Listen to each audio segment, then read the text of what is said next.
My guest, Abigail Feil, otherwise known as Abby, is a heart-centered coach and somatic leader for heart-centered entrepreneurs. She is a formally trained somatic coach, a business mentor, and guide for those of us who do coaching or entrepreneurial stuff.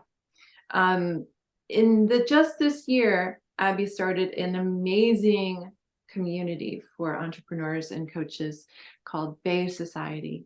And Bay Society is a people-centered, innovative community that shares, well, I'll let Abby tell you some more about it. Should I start with talking about this? Go for it. Okay, yeah. So Bay Society just officially started last night. So I've been working on it for months and then soft launched it just a couple of weeks ago. We have already, I think we're at 29 as of last night of our first 50 founding members. There's a special promotion right now just for our first members. And the call last night was like fire. It was just like pure magic. And like one of the top comments, I was reading through the chat box right before we got on our call actually, and someone said this 58 minutes changed my life. Like I feel wow. like I'm alive now. I'm with people that are my people. And I started this because after working with so many people and plus obviously my own personal experience, I've been an entrepreneur for 12 years now. I'd say the number one thing that everyone agrees that we all kind of feel in this journey is like alone. You can feel really lonely.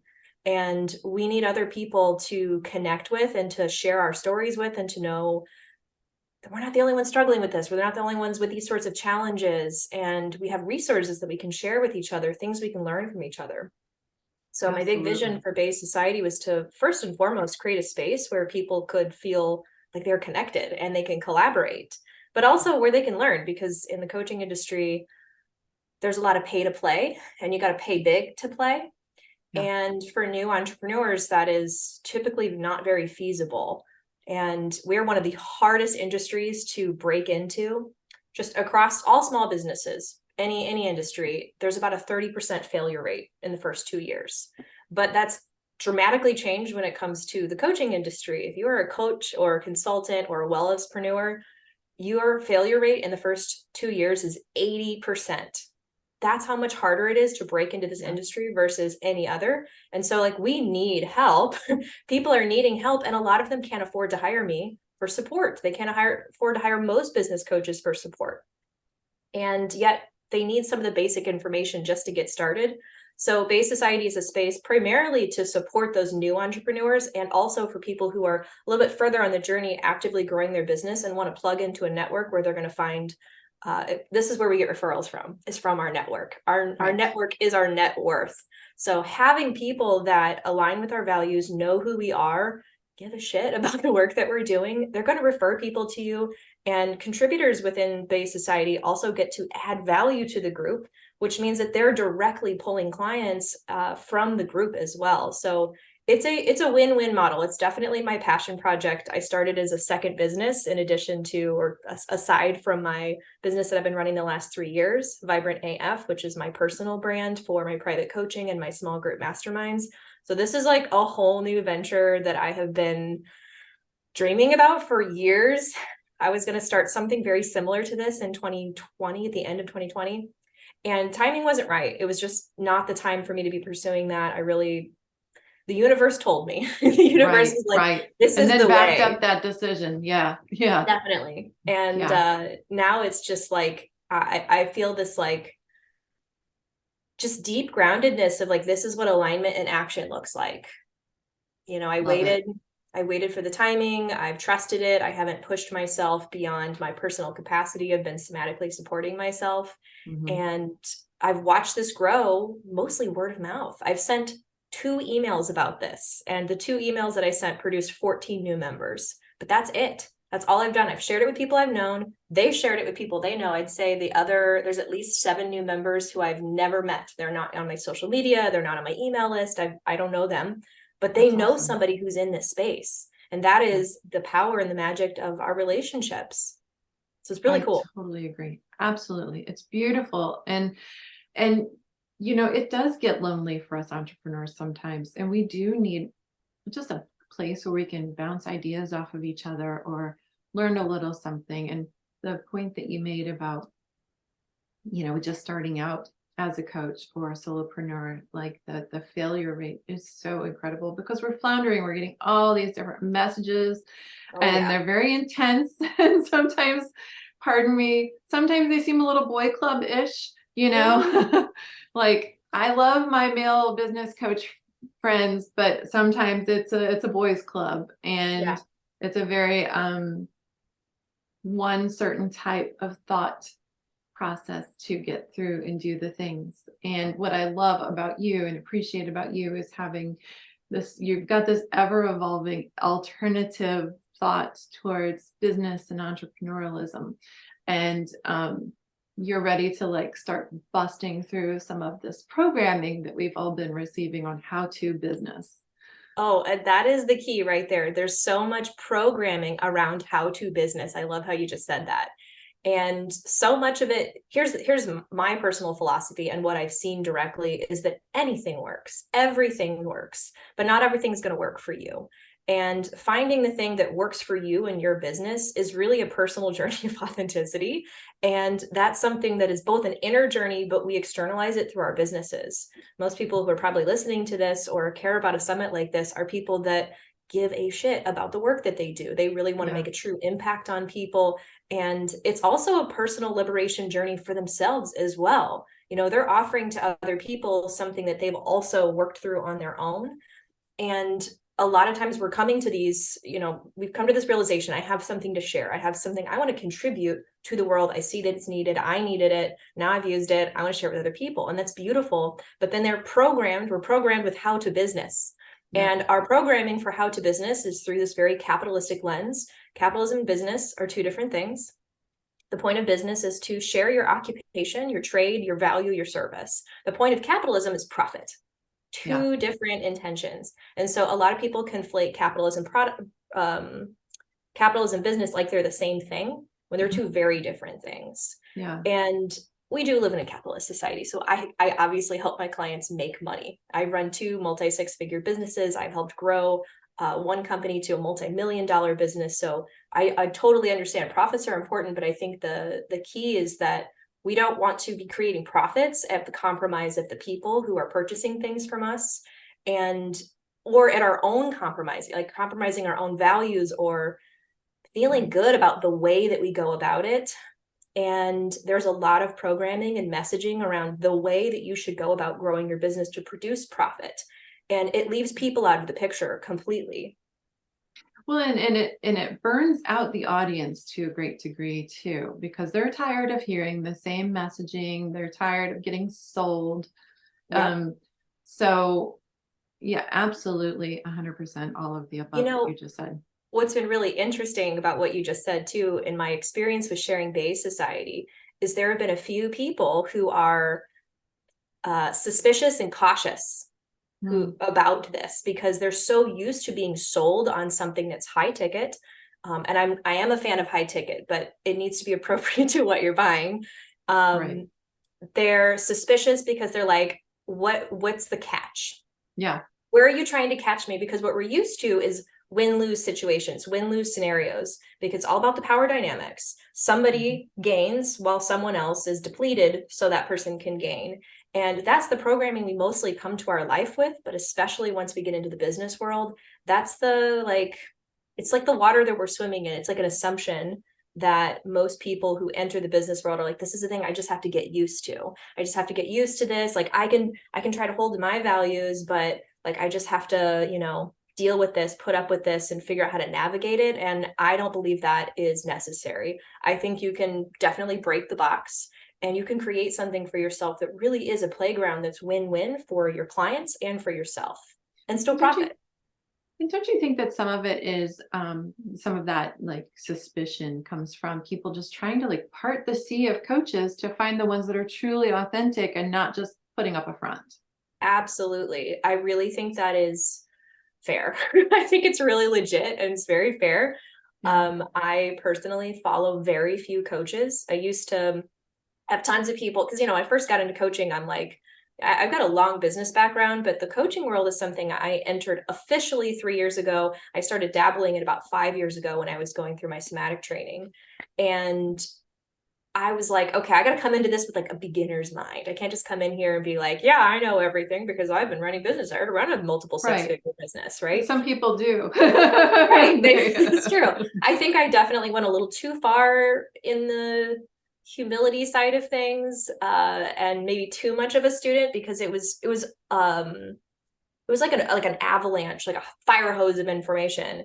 When I first started, I joined a high ticket, what I thought was a mastermind for coaching. It was not. It was a $8,000 content library with 20-minute coaching calls that I had to get through within 8 weeks with somebody who didn't know me and didn't remember me week to week. Which was a huge shock. I definitely didn't expect that. And I kept a pretty good face about it for quite a while. I was like, it's the sunk cost psychology, if you're familiar with that. Like I spent literal money and time and energy into this. And I'm like, other people liked it. There was all these reviews. I'm like, there must be something here for, like, value wise for me. Right. And ultimately it was an anti-learning experience. There was value for me, but it was really in like, this is not how I want to show up for people. This is not how I want to share the work I do with people.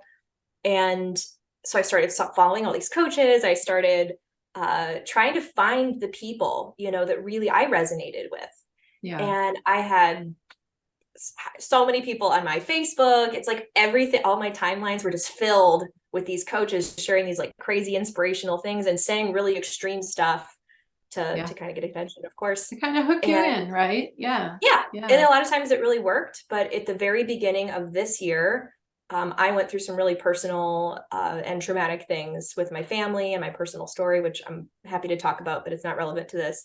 And it really pulled me into this space of introspection and also awareness of what my consumption was and what I was allowing to filter through me. And I was really noticing that I was feeling this like disconnection with my own voice and my own mission, because I was just that like constant stream of other people's voices and other people's visions that were not necessarily aligned with me, but I was just observing. And so I had this moment, and one day I went onto my Instagram account and I opened up the list of all the people I was following, and without any discrepancy, hit unfollow until I got to 0. And then I went on Facebook and I downloaded a timeline tracker or blocker. There's a free Chrome extension that you can install on Chrome, and it will block the timeline on your Facebook. I blocked the timeline on my Facebook so I can't see those things. And I deleted the Facebook app off my phone. And I was like, I might be crazy because I'm a business coach, but I just can't be inundated with all of this. Like if I'm going to be consuming, it needs to be aligned and intimate. And this is neither of those things. I'm feeling disconnected with my own voice. And that was for sure one of the best things I ever did. Yeah.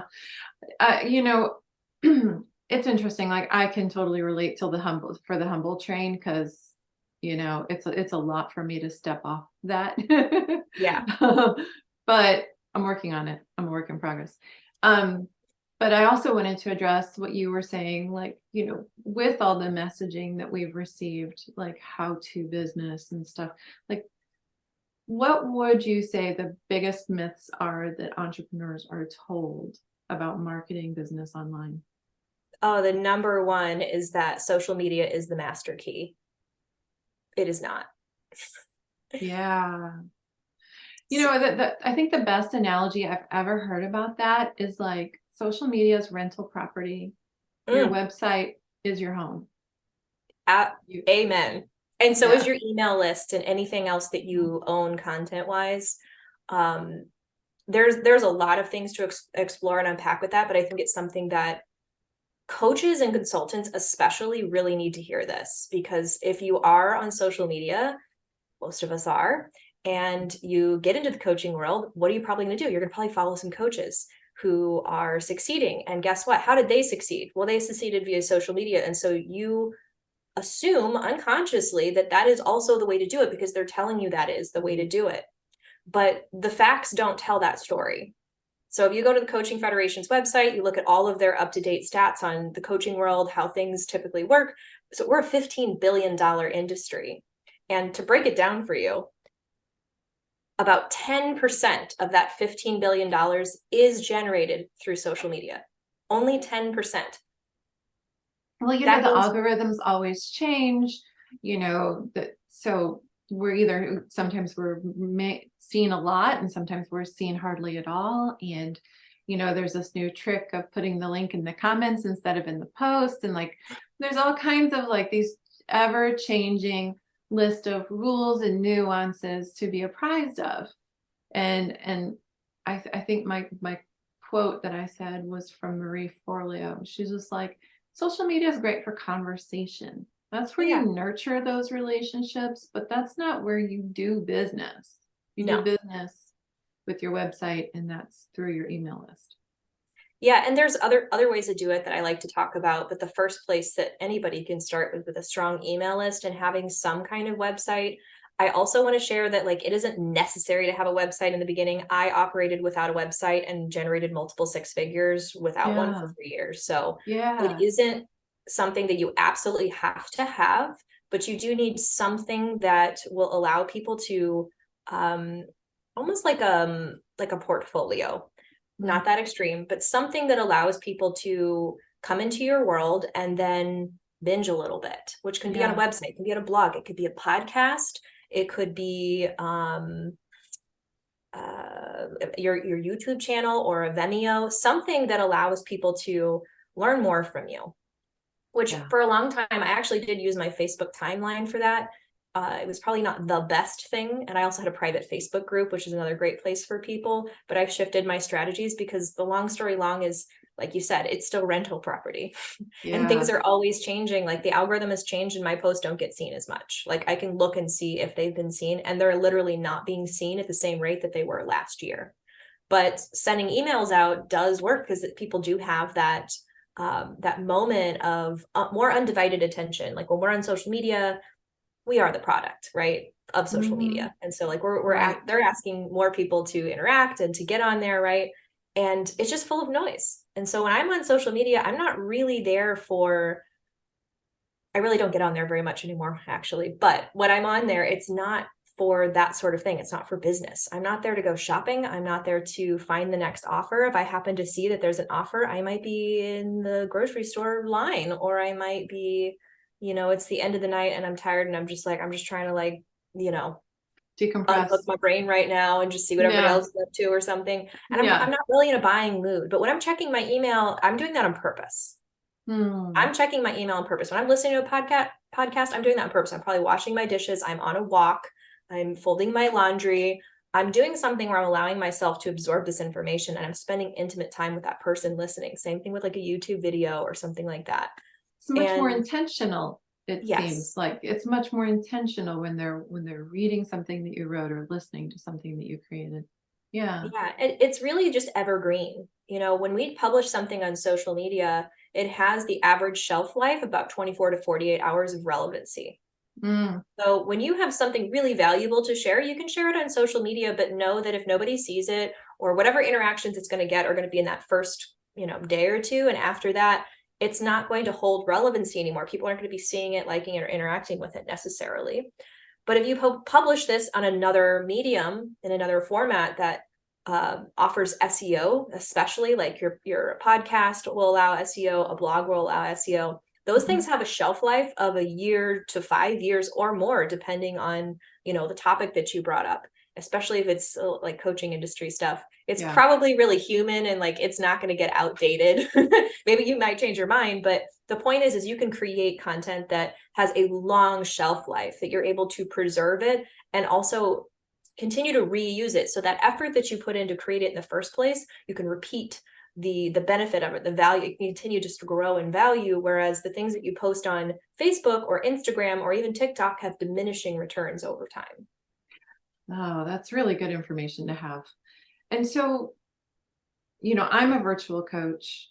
You work virtually. Do you have any advice for entrepreneurs who work virtually to acquire those virtual clients without being consumed by like constantly content creation. I'm getting inundated again with coaches. Content creation every day. You must post social media every day. And it's like, I can't. I'm a parent. I have a kid who was sick for like a week Right. from school. When am I supposed to be making content creation every day? No. Well, and my one piece of advice would be join Bay Society. It's a one-time fee to get in, and it's indefinite access, and it's a place for you to network. I have 4 R's, and it is reputation, referrals. Oh my gosh, what are my own 4 R's? I'm like, I'm going to get this wrong. I'm going to tell you correctly since this is being recorded. And I was I'm a just sharing member. about this in the group. So, relationships. Relationships, reputation, referrals, and repeat. Nice. Those are the things that grow your business. Relationships are the key to success. So 80% of the coaching industry they've reported that they get their clients word of mouth. 80% of the industry is gaining their new clients via word of mouth. And that's even including the people who are reporting that they do use social media. So about 45% of the coaching industry reports they use social media for business purposes. Of that 45%, 65% of those people say that it barely works or doesn't work at all for them. So that's where I came with that stat. A very slim margin of the coaching industry is able to successfully leverage it. And from my ops, I've had a couple of clients who've gone the social media route. I've primarily worked with people who want to grow their business and also have a personal life as well. The thing with social media as your primary growth strategy for your business, instead of what I believe it should be is a little sprinkle, is that it takes over your life and it becomes the product itself for your business. You have to work for Instagram. Have you seen The Social Network, the documentary that came out a couple years ago? Yeah. Okay. If for anybody's listening who hasn't seen this, go watch it and you'll understand this so much better. But social media is algorithmically designed for that process. They want you to spend more time on it. Everything is set up to spend more time on there because there's advertisers on there. And other successful coaches who are using social media successfully to grow your business and are teaching you how to do it too. It's part of that. It's part of the, let's find users and more users because we are the product. So social media loves people like influencer coaches, influencer people, right? But I'd say most of the clients that most of the entrepreneurs I've met, I should say, not just my own clients, but just generally peers as well, don't really care or want to be an influencer. I personally do not. I enjoy my privacy. I enjoy my intimate relationships. I enjoy taking, quiet walks in my neighborhood.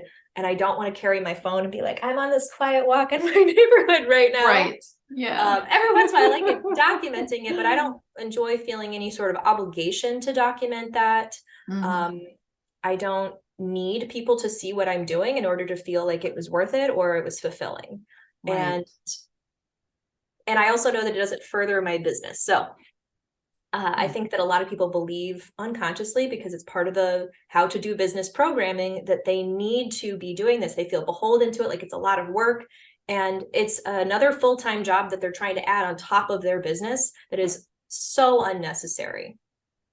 So instead of oversharing or sharing a lot on social media, then, really putting into work some of the elements of building those relationships and getting the word of mouth referrals.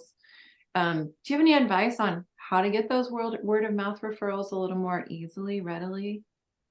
Yeah, it depends on the specific scenario, but and you can tell me if this is what you're looking for in your question, but something that a lot of my clients have directly asked me about is they're like, someone told me that they think they know someone who would be a good fit for me. And they're like, so I gave them my phone number and I was like, tell them to call me. And I'm like, that's probably not going to work. This is a really specific just networking strategy that it's so simple, but it's very effective if you understand the psychology of it. If somebody tells you that they think they know someone who would be a good fit for the work you do, ask your friend, the person, the referee, ask them to send a personal group text between you and that person. Yeah. Not an email. Introduction. Yeah. And Yeah. I'm be specific, not an email, because those are a little less personal, it's easier to ignore an email. Yeah. It's a lot harder to ignore a text. And also when we make these personal connections, like your friend knows that person personally, and they know you personally, but you and the referral person, you guys don't know each other yet. And for that to feel like a safe, connected connection, that middle party person needs to be present, at least in the handoff between you and that person. So give them a specific ask. If somebody says they know someone that would be a great fit for you, tell them that is so awesome. I appreciate you. Would you mind sending a group text between me and that person and introduce us, and I can take it from there? That's a great idea. Yeah, that's a great idea. My only additional thought to that is like, sometimes people don't actually ask for the referrals. Like sometimes they don't tell their clients, I'm looking for people. Like, I would love to help more people if you know of someone. So, what's a great way to put out there that we're actually looking for those referrals from people? Talk about it, like you just said. Talk about it, and maybe not from the place of like, I need new clients, but hey, I'm really enjoyed working with you. I bet other people who resonate with the type of work we did. Yeah. Is there anybody that comes to mind for you right now that you think would be a great fit for me? Ask them just to think of one person. Not like, hey, if somebody just so happens that it works out, like, do it. Give them that specific ask. We are specific about asking for what we want, and this applies not just in business and referrals, but this is kind of right. Let's lay down like the echoing resonant thing for life. Yes, for life. Be specific in your asks. Ask for what you want. Anytime that we gamble, we know what happens when we gamble. We don't know exactly what we're going to get back. We're literally just throwing it out there to be like, whatever comes back, comes back. But in these sorts of situations, there's something specific you're hoping to receive back. So tell the person, tell the person what you're hoping for. Be upfront with your intentions and your desires, and you're far more likely to receive it. Ask and ye shall receive, they say. Well, I think especially in like American culture towards women, like we were taught to be more implicit, to imply things instead of be bold and direct and explicit. So that's a whole life lesson, learning how to shift that communication dynamic and just I can just say what I need and ask for what I want. Yes, you can. You can. You don't have highly to encouraged. Be seen and not heard. Right. Yeah. I mean, I would even go so far as to say, put all your cards on the table, because if it's not a good fit, you'd rather find that out sooner rather than later. Oh, yes. Oh, absolutely. Transparency in business. And this is, again, part of the programming. We have this unconscious acceptance that we need to create the veneer. We need to create the veneer. We need to create the mask. This is my business mask. And that's different than creating a beautiful and well communicated brand. I mean, I've been creating brands for over a decade now. So I definitely believe in being intentional and crafting that. Then there's this other thing where we feel like we have to posture something in order to receive. And the posturing in order to receive is an internal gatekeeping process that you're like, I have to be like this, look like this, sound like this, come across this way, never say, don't say like, whatever it is that you're gatekeeping for yourself in order to receive, is that you're going to create the truth in that. You will make that story true because you're telling it to yourself. And so you're going to be showing up in ways that will reinforce that story for you. So even pricing, wouldn't you say, gatekeeping pricing, because we're afraid people won't pay it or it'll be an instant turn off. And then you're going to show up with the energy of that, and it's going to be true. Yeah. I mean, yeah, I think that there's like a little subtlety, like it's maybe not the first thing that you see, and it's still involved with the lines of all the other things that you're putting out there. Like it's still in there, I think it was you. I had something that I was putting out, and I was looking at my page, and like the price was like right there, right in front. Yeah. And it was great. That was the way the platform worked, and I Yes. couldn't move the price, and it was not a great location for it. But at least it was out there and I was being bold with it, whatever. Yeah, yeah, totally. It's funny, like, I think this is, well, you're not asking me this question, but it reminds me of this. A lot of people do think that there's like this perception that like the price, like something being cheaper or lesser, whatever, like that's going to get people to buy it. So if I lower my prices, I'm going to increase my sales. If I have the cheapest thing, I'll have more purchases. And the psychology of that doesn't actually add up or work that way. I'm have a feeling that's probably why the website, I remember this, your story. I totally remember that moment because I was like, really? It just does that? That's so dumb. It Right won't let you there. put it in like a context because No. what it ended up doing is through visual hierarchy, which is something I like to teach people since I have a design background. Visual hierarchy, it tells this story that the most important thing about your service was how much it cost. Yeah. And I'm like, Yeah. that's not the most important thing about your service.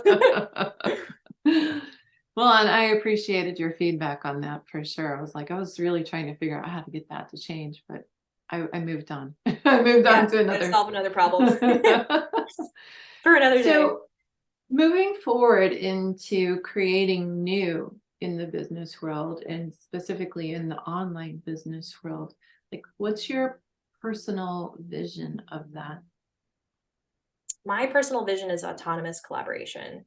You know, there's a program that we feel like we have this binary option. We either every man for himself. I'm an entrepreneur now. We're a bunch of people who we're so empowered and we're independent and we're foraging through the world and nobody owns us. We have our own schedule. So there's that option. And then there's the other option. I work for someone, I'm beholden. They tell me what my schedule is and they cap my income. And we're like, we don't want that. We want this, right? Well, that's not the only option. The thing about option number one that we all are like, we want this, is that it leaves us isolated. We're like on these little islands all by ourselves. We don't want to give up our sovereignty or our autonomy. And so we go into this extreme space. And really, it's another extreme on the other end of the spectrum is codependence, right? There is a middle ground, and that is our interdependent relationships with other people. So Bay Society is what I created in response to observing that there were these two really extreme binaries in everyone's perception, even in the past, my own perception of what was available to me if I want to feel like I'm connected with people, but not give up my personal power or give up my personal business. Like, how do I work with people and not for them? And also create a dynamic where people aren't only underneath me coming up to me or I'm employing them, right? Right. Because I did have a whole team in 2020 and I loved having collaborators. It was so much fun and we had really amazing synergy. At the end of 2020, I disbanded the group because I was like, I'm shouldering all of the, like, not just the responsibility, but the risk. You know, I'm distributing responsibilities, but I'm shouldering all the risk. Not everybody here, no one has equal ownership. The only person who has real ownership is me. And it really wasn't sustainable. And in a capitalistic society, it's really the model is you just have to pay people less to try to minimize your risk as a business owner. And I was just like, I don't feel great about this. And I love these people so deeply. I just can't keep this dynamic up long term. So I'm still really close with all the people I worked with. Some of them are now inside of Bay Society, actually. But I created Bay Society because this is an opportunity, and I'm not the first person to create something like this, but it's definitely still kind of fringe. There's not, it's something that I think a lot of people still need an explanation or like, how does that work? Like, how can that work? But, and I'm going to answer that question. I'm asking it out loud, so I better answer it. How does it work? There's three legs to Bay Society, so three main functions. Number one being a learning space. So once people get admission and they're inside the space, they're able to access resources. So trainings, micro trainings, content that is relevant for the work that they're doing, all the stuff I've been talking about. I should just summarize all the stuff I've been talking about. There are lessons around those subjects inside of Bay Society. There's also drop-in calls. So if you do need more help and you have questions, there is a drop-in call that you can just show up to, scheduled every month, where you can ask those questions and be like, hey, I took this training, you were talking about this thing, I'm trying to apply it, but I'm stuck here. So you have live support as well. And that is part of, I guess, the second function, which is community and having this collective wisdom space and a space for you to network.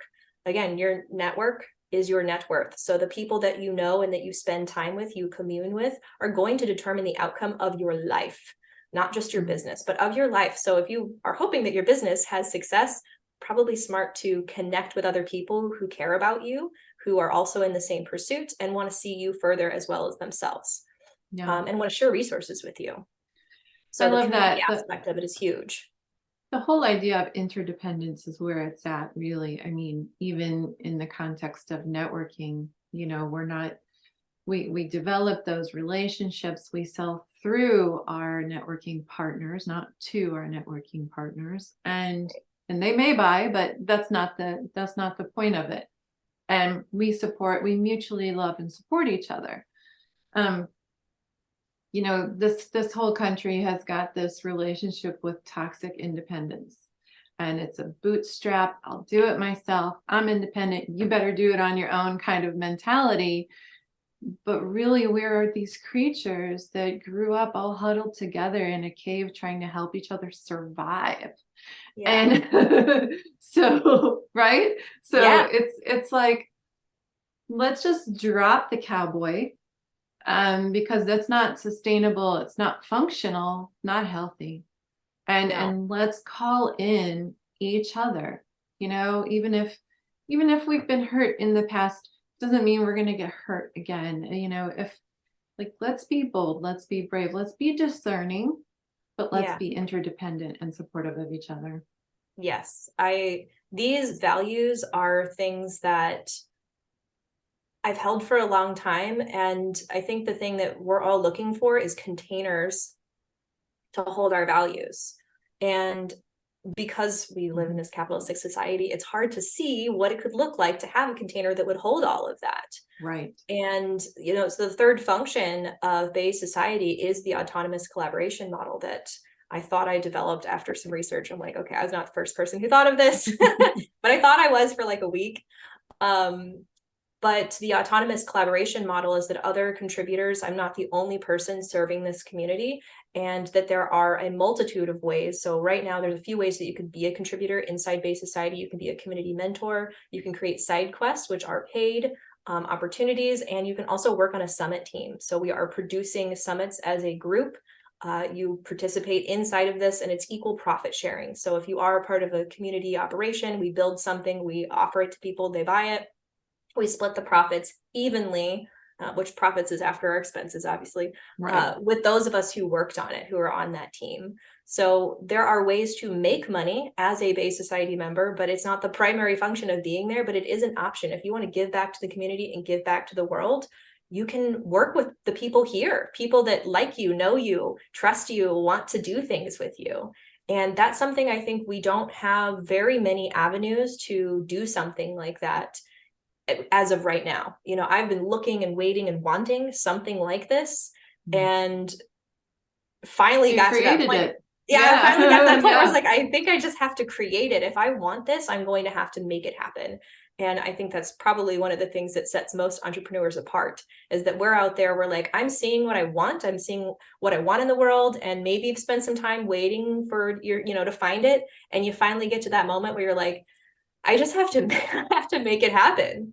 Right. Yeah. At some point, exercise my power. I got to step up. Yeah. Yeah. It's leadership. You have to go first. You have to prove it. You have to show that it's possible. Somebody from I did a masterclass series in September, and someone who took the masterclass series, I loved what she said at the end. She was like, I feel like you proved to me that the 4-minute mile was possible for the first time. Nice. Which, if you understand the reference, for anybody who doesn't know that reference, the 4-minute mile was something that was like an enigma for people for a long time. And then someone broke the 4-minute mile. And then after that, like 10 more people did it in the same year. You know, when we I have got a feeling. expanders around what's possible, Yeah. we start to take up space that we didn't even know was possible for us to take up, and to create things that we've never seen before. You know, Bay Society is my personal playground in a lot of ways. It's a place for me to have fun with the work that I do and share the passions that I have. And that's something I've helped other people create as well. Business playgrounds are a very legitimate and necessary way for us to sustainably show up for a business, because when we're not feeling aligned or happy or excited or enthused by what we're doing, it's a drudge. It's like you literally just created a new bird cage from yourself. You went from the job and you created a new job where you're stuck inside of it. Yeah. And we're so programmed to just move to what's familiar. And so a lot of people leave jobs, they leave the corporate world, they leave that sort of thing. And they're like, the only models that they know are the ones that they've seen that they didn't like being inside of in the first place. And so they're like, oh, maybe if I just move myself to the top, it'll be easier at the top. And it's lonely there. Let me tell you, it's actually lonelier there. You know, at least when you had coworkers, you had people that could commiserate with you and relate to you. When you're the business owner and you're shouldering all this responsibility, you don't have anyone to do that with unless you hire mentorship, or you're an observer on a really chaotic Facebook group, or, you know, there's not that many really great options out there. Oh, I thought that we were going to get through this whole thing without my cat. That's okay, because this is real life. Yeah. This is real life. This is what being an entrepreneur from home looks like. Yes. Huff is a very important part of my business. That's She's the initial CEO mascot. right there. Yeah, she's the real CEO. You are the real deal, aren't you? The She's cat like, executive officer. So it's all about relationships. It's all about having that container. It's all about forging your own path, minimizing the noise that we listen to on a regular basis. Any other final thoughts or words of wisdom for the entrepreneurs at home? Find your grounded space in your body. Success so we often think about nervous system dysregulation and dysregulation in general being from trauma and stress, right? Like bad things. And I've been doing this for a while now, and I can tell you that that's not really it. It's change. Our nervous system is stretched by change. So change can be a good thing, you know, like if you ever moved to your dream home or had the child that you've been waiting for, you probably know how, or had a wedding to your, you know, the love of your life. Those are stressful events, actually. They're really dysregulating for the nervous system because it's change based. And the same applies to business.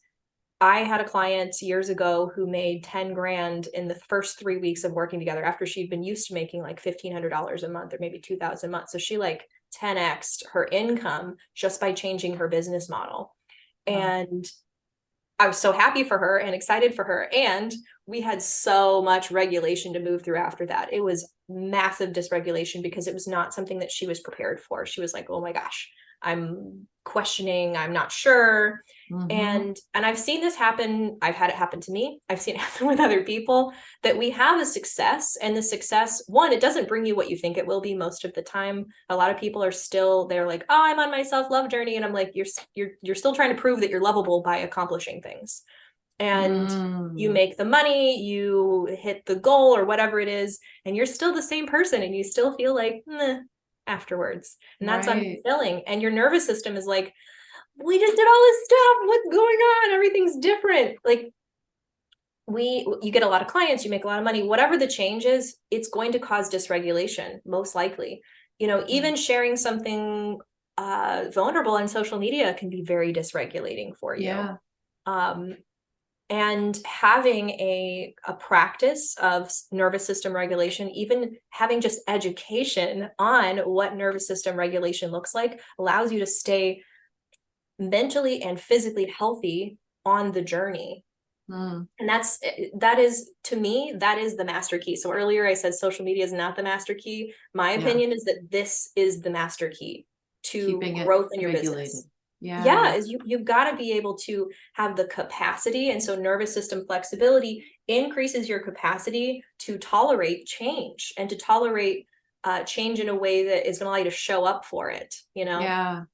That I think is easier said than done for sure. I developed my own framework to support people through this after my years of, my own struggles and supporting people and training. Mhm. I don't know if you've gone through, or you were at the master class, that's right, in September. So you Yeah, probably you remember did the some 6 of it. phases of somatic alchemy. It is Yeah. a self-led somatic process that really is, I think it's something that's just missing from the bigger conversation. There's so many people out there creating amazing content around somatic regulation, but most of it feels like awareness that you need to be doing it, or it's specific exercises that will help you dispel things from the nervous system, but it's not how to move yourself to a full process of discovering what your new truth is, which is, Yeah. a lot The of next mostly, step. yeah, what's the Yeah. next step? Where am I going? Coaching is Hmm. really about future you and you expanding and revealing who you truly are underneath. I think authenticity is not something that we become, it's something that we uncover. We Agreed. our healing is a revealing process, Hmm. and we don't have I have not seen a very clear system that gives the power back to the person and doesn't hold it with just the practitioner. Like I would have to normally go to a practitioner to move through these somatic processes. Right. Right. And I'm like, yeah, you do. We need other people. We need support in a different steps. There's indication on when it's appropriate for you to be bringing someone else in. But having mentors, having a therapist, having etc. is important, and you're still in charge. You're This still is in charge such, of this journey. yeah, such an You know, important conversation right now because we all want more money. We all want more clients. We all want to grow and get bigger. And each time we face that edge, that's sets off the nervous system each time. Like you said, when we yeah, have a vulnerable share on Facebook or something like that, like each time. And then if you have a layer of trauma underneath it or some other kind of life stressor, then you're stacking stress in your nervous system, which yeah, fires up more easily and more readily. And it's like it takes a little bit more to get to a clear slate. yeah. So I love that you're bringing this up because I think so many people don't have any awareness around nervous system and how it impacts our growth and how it impacts our business and how it impacts our wealth and success. So Oh thank you yeah. for bringing that. All the emphasis on mindset work is often kind of a misnomer. Mhm. Um, it is awesome to reframe things, but simply reframing them doesn't somatically change it for you. And if you end up literally gaslighting yourself. If you create a new affirmation, you're like, oh, I'm just going to say this is not true anymore because this is more true. But if you don't have that integrated and imprinted on your nervous system as true, you're stepping into that cognitive dissonance space, which is going to throw you off and create dysregulation, no matter how helpful that thought actually is. So the 6 Yeah. phases are to help you integrate the new things that you're bringing in so you can increase that nervous system flexibility, which obviously gets easier over time. There's that exponential growth factor that happens. Like Yeah. we practice something, we get better and better and better and better at it, and at some point it's like the hockey stick moment on the graph, the growth chart, where you're Right. like, Yeah. whoa, when did I get here? Right. Like, wow, my proficiency level is so high. But in the beginning, it's just putting in the everyday work. Yeah. Fantastic. I know for myself personally, I've been on a huge growth cycle with, you know, I used to be really into affirmations and like finding ways to anchor those and embody those and feel those on a somatic level and then allow my nervous system to create space for those is a whole other ballgame. Oh, So absolutely. so I appreciate you saying that because like affirmations are great, but They let's are. let's let's bring those lessons into the body. Let's how can we create awareness for that affirmation within this physical being? I think it's just a matter of understanding the context of affirmation and when it really is, uh, when it's, I don't want to say appropriate, but like when the timing of utilizing it is going to be effective for you. Yeah, when it's accessible Hmm. within you. Yeah. Because I mean, I can lie to myself for years and about an affirmation and it won't Oh, make any totally. difference until like, oh, something clicks energetically, emotionally, physically, and oh, okay, we created space for that. Yeah. Yeah. Totally. Awesome. I just shared this with my Bay Society community last night. So right now we're focusing each month on my cat's loving this right now on on one of the phases of somatic alchemy that I teach. And the first phase is sensory attention. And it's really just befriending and connecting with the body and your physical experience. So I'm happy to share what the December's challenge is with whoever is listening right now. Oh yeah, that's great. Go for it. So we're doing a 5-5-5 challenge. So 5-5-5 is 5 minutes, 5 senses, full body, 5 days a week. So it's a practice. So the intention of the practice is to get better at being in the body and observing and literally noticing what's happening. A lot of people skip this step and they want to go straight to the affirmation, which is really like step 7 on my somatic alchemy list. I mean, I don't call it affirmations, but it falls under that category. So it's way down the list. The first thing that we really need is to feel physically present within ourselves and to be embodied and alive in our physical unit without all of the chatter or the mental ideas or the labeling. And that sounds easy, and yet most of us aren't doing it. We're not doing it on a regular basis. Even when we go to yoga class, you might not really be embodied. You're thinking about something else. You're performing for the person who can see you behind you or what the instructor thinks of you, etc. You have a commentary going on. Right. So the 5 minutes, you can do it standing, you can do it seated, you can do it lying down, you can have eyes open, eyes closed, it doesn't matter.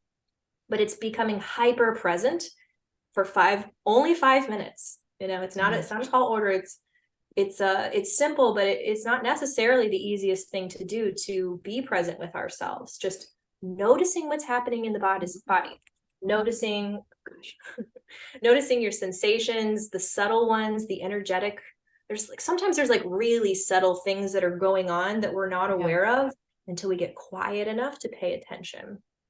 So I think that that's a beautiful note to kind of like send people off with. Like, I would love for anyone listening right now to just take the 5 minutes right now at the end of this video and just notice what's going on in your body. What are you experiencing? What do you see, hear, smell, taste, feel?